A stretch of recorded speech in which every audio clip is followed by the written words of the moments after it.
You're watching The Ryan Silverfield Show, presented by AutoZone. Road conference matchups can be tricky, and the Tigers fall at UTSA. We'll recap that game, sit down with Trent Holler, and look ahead to a home matchup this Saturday against Rice. It's The Ryan Silverfield Show. Let's go.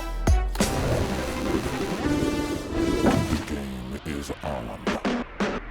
The Ryan Silverfield Show is presented by AutoZone. When you've got battery trouble, head to AutoZone, America's #1 battery destination. Get in the zone, AutoZone. Conway Services, official heating, cooling, plumbing, and electric partner of Tiger Athletics. Chick-fil-A, we didn't invent the chicken, just the chicken sandwich. RJ Young, technology solutions that power your business. And by Tennessee Lottery, turning dollars into dreams. College football, you never know, especially on the road. The Tigers fall in San Antonio. Hi, everybody. I'm Dave Woloshin. And I'm Doc Holliday. Let's take a look at the highlights. Second ever matchup between the Tigers and Roadrunners. Memphis looking to improve to 8-1. Tigers got the ball first and put together a great opening drive. Super Mario to the house. 16-yard touchdown for Mario Anderson gives Memphis an early 7-0 lead. Now it's 14-10 UTSA early in the second quarter, but the Roadrunners had no answers for Demir Blankenship. Seth Hennigan finds him wide open in the end zone. 21-yard score. Memphis takes the lead back 17-14. Blankenship was getting busy in the first half. A few minutes later, Hennigan with all day floats it downfield. Blankenship behind the defense. He's gone for a nice 69-yard touchdown, his second of the half. But when he jumps as part of his celebration, his left leg buckles. He briefly came back a little later, but wasn't a factor the rest of the day. Tigers up 24-14. The Memphis offense was stuck in neutral for a while after that. Third quarter, Owen McCown to Houston Thomas. Wide open score gives the Roadrunners a 31-24 third quarter lead. Jump ahead to the fourth. UTSA trying to make it a 3-score game. Brandon Hyde Jr. just breaks the plane from 2 yards out. UTSA scores 27 unanswered. They lead 41-24 with 6:53 left. That looked to be the dagger.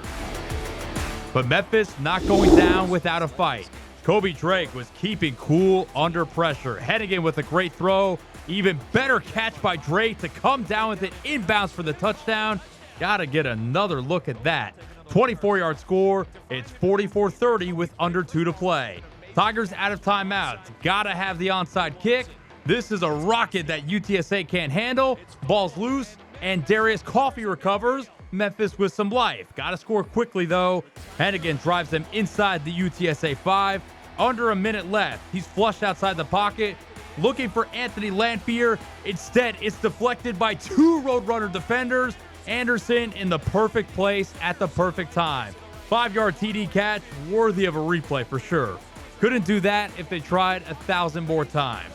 Now 44-36 after a failed 2-point try. They need another onside kick, but this time it goes out of bounds, and that's the ball game. Tigers lose in San Antonio 44-36. They drop to 7-2 overall and 3-2 in conference play. Let's hear some post-game reaction. Obviously, not good enough in any form or fashion in any phase of football for the Memphis Tigers today. It started off bad, and we didn't get the answers and find the problems to get fixed. All 3 phases, offense. Let's start with the first half. Not be able to convert 4th and 1s in the same situations. Would have done it and gone for them again, maybe with a different play call. But we've got to be able to execute. And then the third quarter, just no efficiency, no execution, a lot of things, right? Weren't be able to establish the run game, weren't be able to protect the quarterback. And then when you have 2 turnovers versus a team like that, a fumble and an interception, you don't give yourself much of a chance. And we knew if we turned the football over, it was going to be a long, hard day for us, and that's what it was. And then defensively, obviously, giving up the shots, the tight ends burned us. The play action pass got us.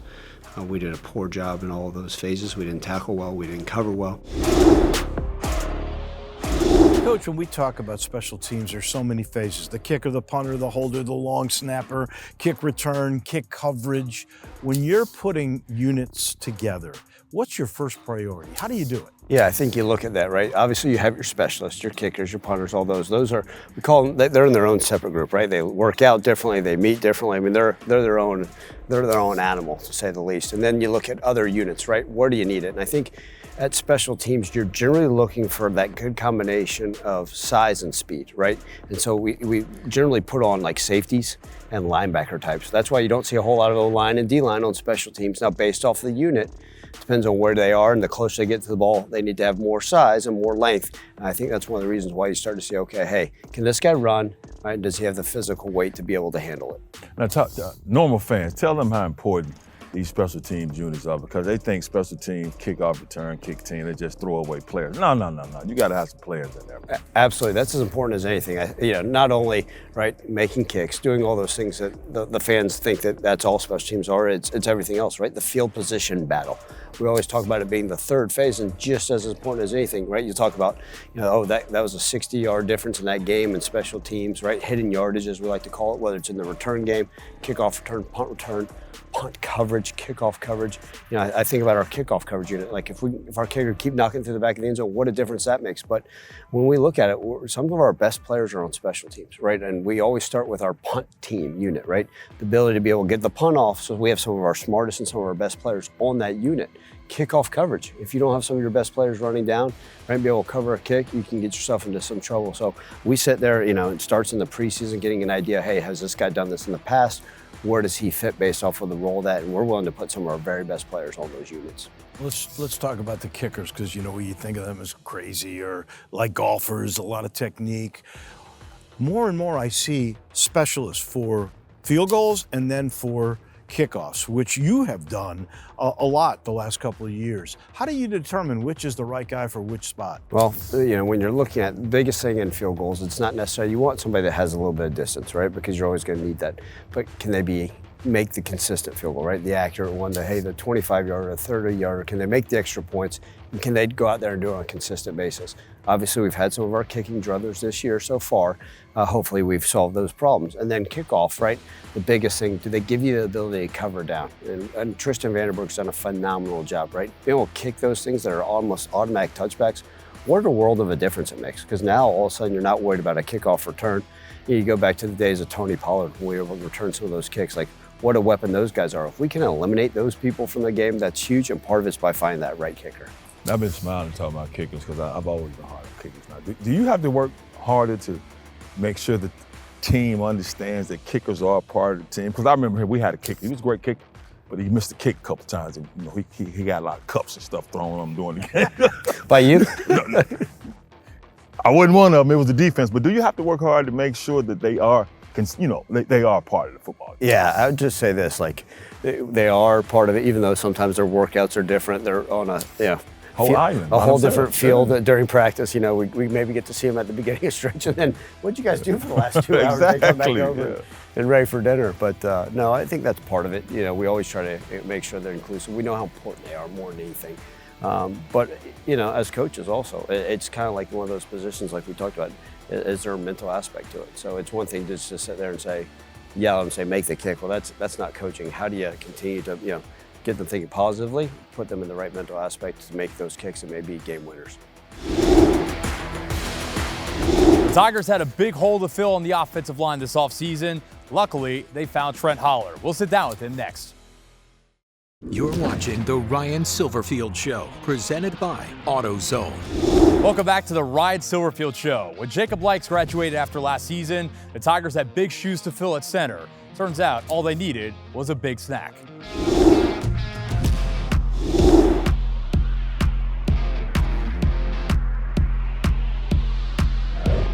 Holler grew up in Latrobe, Pennsylvania, about 40 minutes southeast of Pittsburgh, and he's far from the only athlete in his family. My middle brother, he had played JUCO baseball. My dad played for Elon, he was a pitcher. My grandpap, he was a running back at Clemson. Some of my uncles had played baseball and football, so I was always brought up in sports.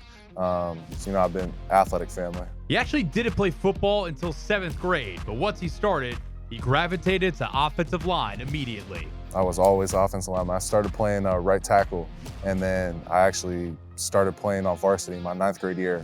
Our team needed a center, so I went from 8th grade to right tackle, moved to center for what the team needed, and it's stuck ever since. But it wasn't the only position he played. He was also a defensive end, and when his college recruitment picked up steam, the offers were basically 50-50 between O-line and defensive end. You know, I didn't start getting offers till about my senior season after my junior year, which is kind of late for most guys, but a lot was because of my height. But like I said, offense, I love it, and I love being a center and, you know, trying to move a guy against his own will and then actually doing it. I think that's the best feeling ever. The high part of it, did that put a chip on your shoulder at all? I'd say, yeah. You know, I've had a lot of bigger teams I was getting recruited from, you know, early junior year into my senior year, and they just couldn't pull the trigger because they just said I wasn't big enough for them. So kind of just the opportunity of what I can do and show what I can do on a day-to-day basis is, you know, why I do what I do. First stop for Holler, Greenville, North Carolina, to play for ECU. He spent 3 years, including a redshirt, with the Pirates. I'd say the highest was probably the community. I mean, we weren't very good, but I mean, every single week it was a packed house of almost 50,000 per game. So I'd say that's probably the best group of 5 atmospheres in the country, I'd say.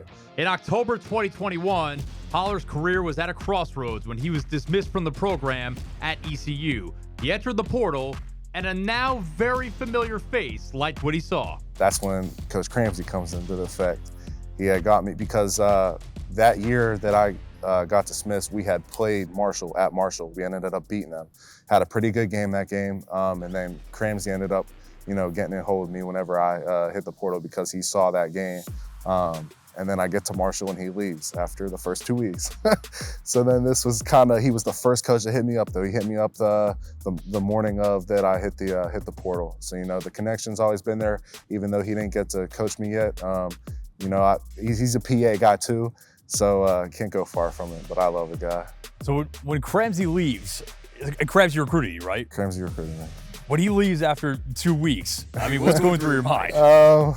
You know, I was there with Cade Cunningham, but he got there and I was kind of like, oh, he left and he just recruited me. I committed here.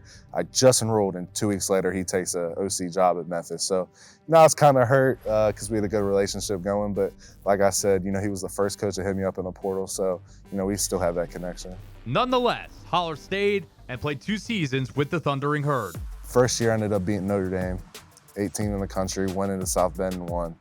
It's the first winning team I've been on. We went 9-4. We won the Myrtle Beach Bowl, beat UConn. Second year started out hot, 4-0.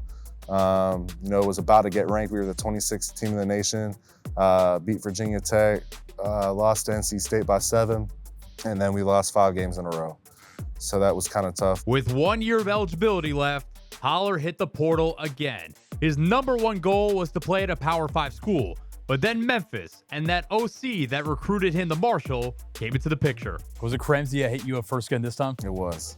What was that conversation like? Like I joked, like I said before, that I kind of asked him, like, you're not going to leave, you know, if I ended up coming here. But, you know, it had a great conversation. He actually came that week and flew out and came and had dinner with me, you know, started talking about some things. But, you know, it was good to see him again. Holler committed to Memphis last December and knew he'd be following in the footsteps of a program staple, Jacob Likes, as the new starting center. But right from the get-go, Likes and Holler hit it off. I'm really good friends with Jonah, and Likes would always, you know, still be here. So I've gotten to know him. We've hung out all the time. We went to some concerts. We hang out at Colby Cox's house. So just talking some center stuff. You know, I still pick up on things because, like you said, he was a 4-year starter. I'm pretty sure, like, knew the offense like the back of his hand. So, you know, whenever I first got here and I started hanging out with Jonah and he would always be there, we started to, you know, scurry off from everybody, and we would actually talk about some ball. It feels like you've really acclimated yourself to the program and the city well. I can tell, obviously, like, you're very comfortable in your own skin and got a big personality, but what's the biggest factor that's kind of led to that?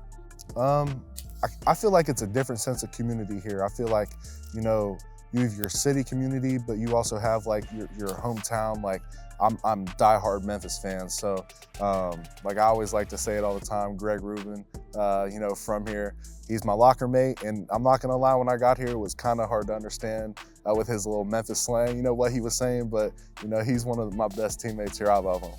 You said he put you on some Memphis rap Oh, too, yeah, right? He put me on a lot of young Dolph that I did not know. You know, some Pooch Shiesty, some Big 30s. So, you know, he's been great. He's a good guy. There's also the nickname, Snack, and the new bling he added once he arrived in Memphis. Got to ask about the change. Show it off if you will. Snack. What are the origins of it? Whenever I was younger, you know, I was always bigger, but I was a little puzzball. And every Sunday we would go to my grandparents' house after church for a little lunch, my cousins, my uncles, my aunts. And my uncle actually brought up the time, this is when Casey Hampton was on the Steelers, his name was Big Snack. And I would always live in this little 4x4 little wooden container at my grandma's house of snacks. And he was like, "You're just a big snack." And we found out that was Casey Hampton's nickname. And I mean, it's stuck since I was 5 years old. I mean, my mom, my brothers, my uncles, my aunts, my friends, my girlfriend even says it sometimes. Like, I haven't heard Trent from my family in years. I'm gonna be completely honest. And the details on this thing are off the charts. And also, I got the juice box at the top with my area code on it, 724. Because it's a snack, you need your juice box. That came from my middle brother though, because I was just gonna put like a rectangle at the top, and he was like, put the area code in a juice box. Coach, I've been told by former centers that the toughest, best position is center. You got a new one this year in Trent Holler, and he had a relationship with Tim Cramsey. Yeah, obviously Trent came to us by way of Marshall and has done a phenomenal job. We talk about the role that Jacob Likes filled for all those years. And I think what gets forgotten about that center position is you just expect every single one of those snaps to get back there perfectly, be able to make the call, put them in the right protection, make the right tag, and that to be just part of it. And he's kind of stepped in that role and done a seamlessly wonderful job in that transition. And he does a great job. We always say that the center's the captain of the offensive line. Him and Seth have a great relationship, putting us on the same position to make sure we're all moving in the right direction.